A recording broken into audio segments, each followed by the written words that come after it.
Let me start with a question. Please raise your hand if you want to get Alzheimer's disease. Please raise your hand if you think that you will want to get Alzheimer's disease at the age of 90. Even better, even better, even better. The first thing I want to explain to you is the relationship between the diseases of old age, things like Alzheimer's, and aging. Essentially, what I want to tell you is that you should not really pay any attention to anybody who uses the word aging without really explaining what they mean, because they almost certainly don't know what they mean. It's an extraordinarily poorly used word. People can say the most ridiculous things when they think they are understanding what aging really means. I'm going to tell you what I mean by aging, and that's what's going to be the basis for everything else I say. Aging is a process that goes on throughout life, even starting before we're born, and it is simply the accumulation of damage in the body, in the human body or in the body of any other living animal. Aging is initially harmless. That's why those of you who are 40 years old are still working pretty much as well as those of you who are only 25 years old. But aging eventually overwhelms the normal operation of the human body, and that's why we get the diseases and disabilities of old age. And they are awfully bad for us. In an audience of TED or TEDx, it is very controversial to say that I am working on the world's most important problem, but I really am. And this is why. Aging kills 100,000 people every day. That's twice as many as all other causes of death added together. 2/3 of all deaths are from aging. In the industrialized world, it's 90% of all deaths. It's an insane number. And of course, it's not just the death. It's the suffering that goes before the death. That's why I mentioned Alzheimer's disease. I didn't say, who wants to die? I didn't say, who wants to die at age 90? Because you might be a bit confused about that. A lot of people are, and I'm going to come to that in a moment. But none of you want to get Alzheimer's disease, even at age 90. Ultimately, it's all about this. Hands up anyone who wants to be the person on the right. Okay. Even if the person on the left is about to have his head bitten off by a shark. Okay. So it's all about health. It's all about looking and feeling and functioning just as well as you did when you were 25, however long ago you were born. But still, people say these things. You know, people, first of all, they just don't listen. They think that it's all about being in a bad state of health for a very long time. They think that the elimination of aging is a bad idea because they can't work out what they would do, or they can't work out where we would put all the people, or they don't think that it's going to come along in time for them. And of course, they don't care about their children at all. I mean, goodness me. So I think it's all about this. I think it's that aging is so horrible, so scary, that we have found it necessary to put it out of our minds and pretend that it's not horrible at all. And it doesn't matter how we do that so long as we can, so long as we succeed in tricking ourselves into the idea that aging is a good thing, even though it doesn't look like a good thing. That made perfect sense. It was a rational thing to do until very recently.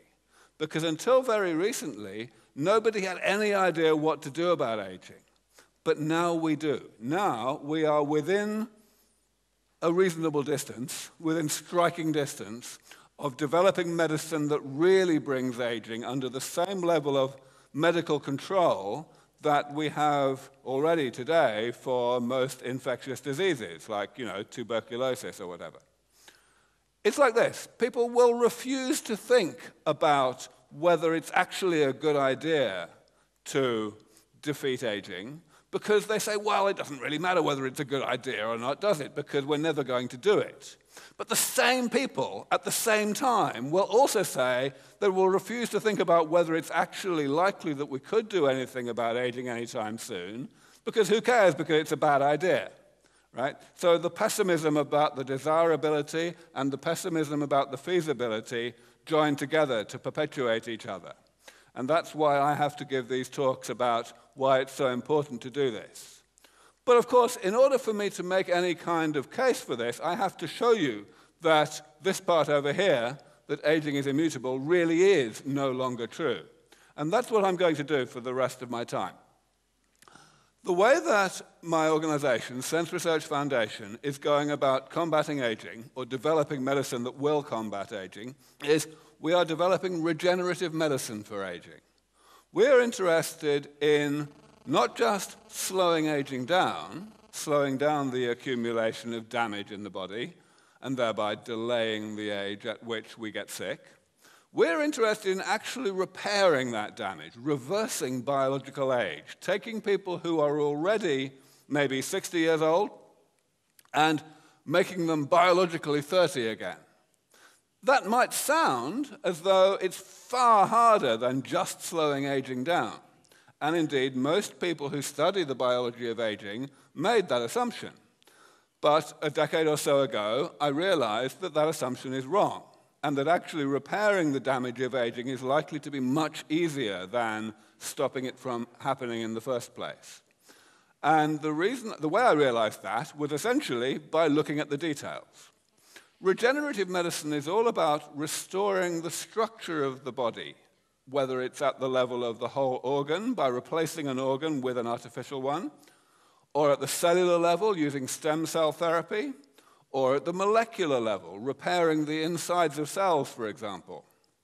Aging is all about the accumulation of damage, and damage happens at all of those levels. We have to think about molecular and cellular and whole body damage when we think about aging. And as I explained a moment ago, aging is initially harmless. It is harmless for a long time because the body is set up to tolerate a lot of damage. But it's not set up to tolerate an infinite amount of damage, and that's why eventually we get the diseases and disabilities of old age. Now, the reason that that definition of aging is so useful can be explained using this little diagram. These two approaches that I'm describing here, the gerontology approach and the geriatrics approach, are ways of potentially combating aging, postponing the ill health of old age. And they have both been around a long time, and neither of them work. And neither of them ever will work. Well, not for a very, very long time anyway. The geriatrics approach is an attempt to treat the diseases of old age just like infections, to eliminate them from the body by attacking the symptoms directly. And that's obviously hopeless, because aging is a side effect of being alive in the first place. You can't eliminate it from the body. The gerontology approach says, let's try to slow down the creation of damage so that it doesn't get to this bad level until a later age. But here's the problem with that. We just don't understand the body very well. This here is a simplified diagram of a small subset of what we know about how the body really works. And as you can see, there's no way that we could possibly manipulate this thing to do less of something we don't want it to do, namely the creation of damage, without at the same time breaking it so that it does things that do more harm than good. You know, that's an understatement of the problem. The real problem is that this is a small subset of what we know about how metabolism works, right?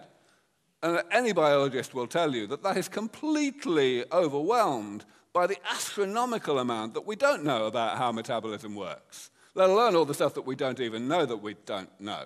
So, you know, there's no way we're going to make this work. But luckily, there is this third approach. This is the regenerative medicine approach. We can call it the maintenance approach. Essentially, what this is, we say, let's not try to interfere with the process where metabolism creates damage, or the process where damage eventually causes the diseases and disabilities of old age. Instead, let us separate those two processes from each other by going in and repairing the damage. And this is the damage. Of course, everything I have said so far has been very dry and theoretical, and maybe it'll work and maybe it won't. in order to actually justify what I've said so far, I have to give you some details. And in the 7.5 minutes I have left, I won't be able to give you very many details, but at least I can start. The great thing about damage is that it's not very complicated. There are only 7 major types of damage that we need to fix, 7 major types of side effect of the body's normal operation that build up throughout life and eventually contribute to the diseases and disabilities of old age. And here they are. And as you can see, they are proper, real, concrete biological phenomena. Cell loss, that simply means cells dying and not being automatically replaced by the division of other cells. You can go down the list, and it's the same thing for all of them. But here's the really good news. We can be pretty confident that this list is comprehensive. The reason we can be confident is twofold. First of all, it's been the same list for 30 years. All of these things have been talked about for at least 30 years and researched by people who study the biology of aging.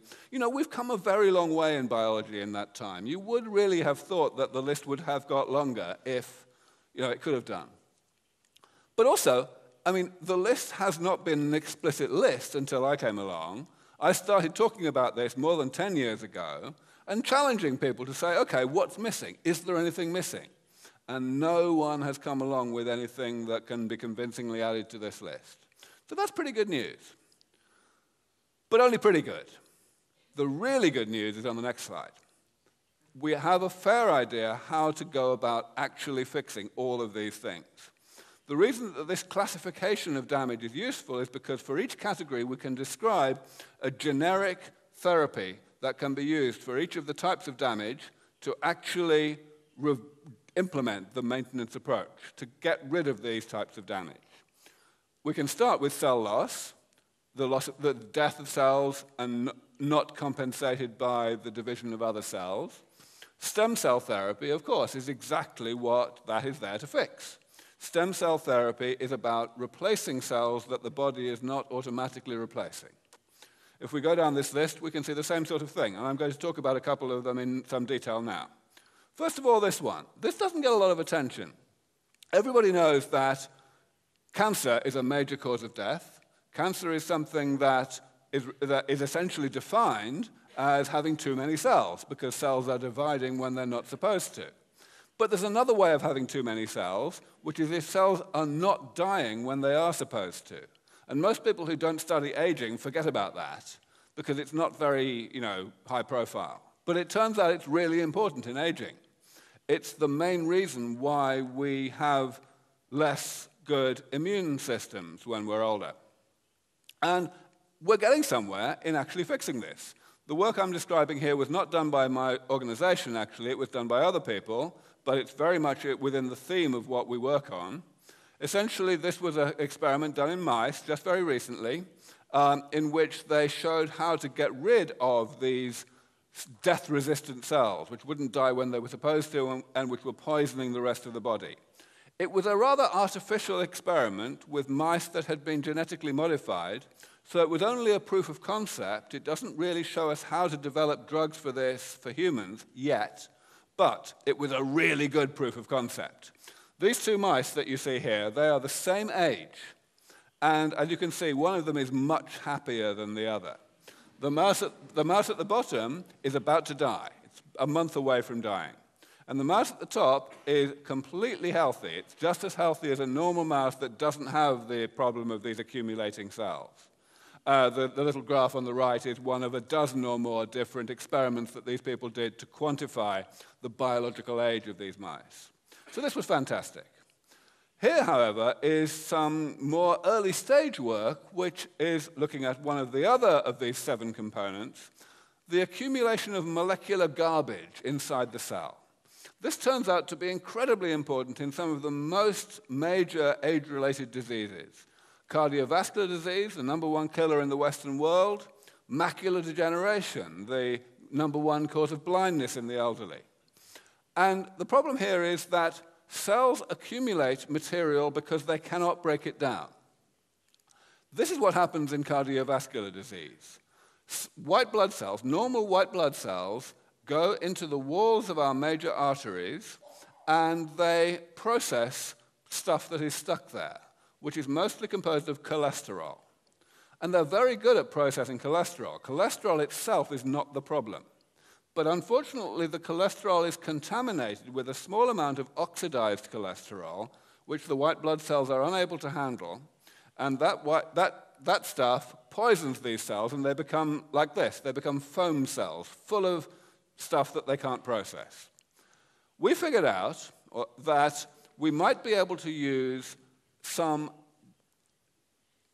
ingenuity from the rest of nature, not from the human body, but from bacteria in the soil. I realized that the process that turns young people into old people and eventually into dead people is followed by another process that turns dead people into decomposed people, and that process is not anything to do with what's in our genome. It's to do with bacteria in the soil. I realized that we might be able to find out how they break down the human body, and we might be able to use that information to help our own cells, this is a human cell, to break down things that they normally can't. It works.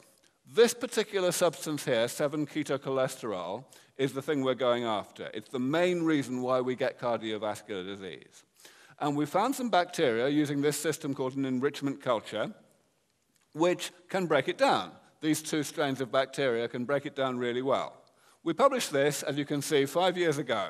That was the first paper published from work that Sense Foundation did. It's taken us that long to get to the next step, to identify the genes and enzymes that these bacteria are using, and to modify those genes and enzymes so that they work in human cells. We published this just last year, showing that we have succeeded in this. Cells that are given this gene, which is encoding an enzyme to break down 7-ketocholesterol, and modified so that the enzyme is targeted to the correct part of the human cell, those cells are protected from this substance, this toxic substance. That's denoted by the fact that the bar on the right is always taller than the other bars. The other bars are negative controls, where there's no enzyme or there's the wrong enzyme or something. So it's a long project, don't get me wrong. We've done steps 1 through 4 here. Within the next year, I hope that we will be working in mouse models of cardiovascular disease, but that will probably take a few years before we can move to clinical trials. But we're getting there. And the key thing is this will be a far, far more powerful therapy for cardiovascular disease than anything that exists today. So we're very excited about this. So I'm going to stop there just to remind you this is what it's all about, stopping you from getting like the person on the right. And this is what I want to leave you with.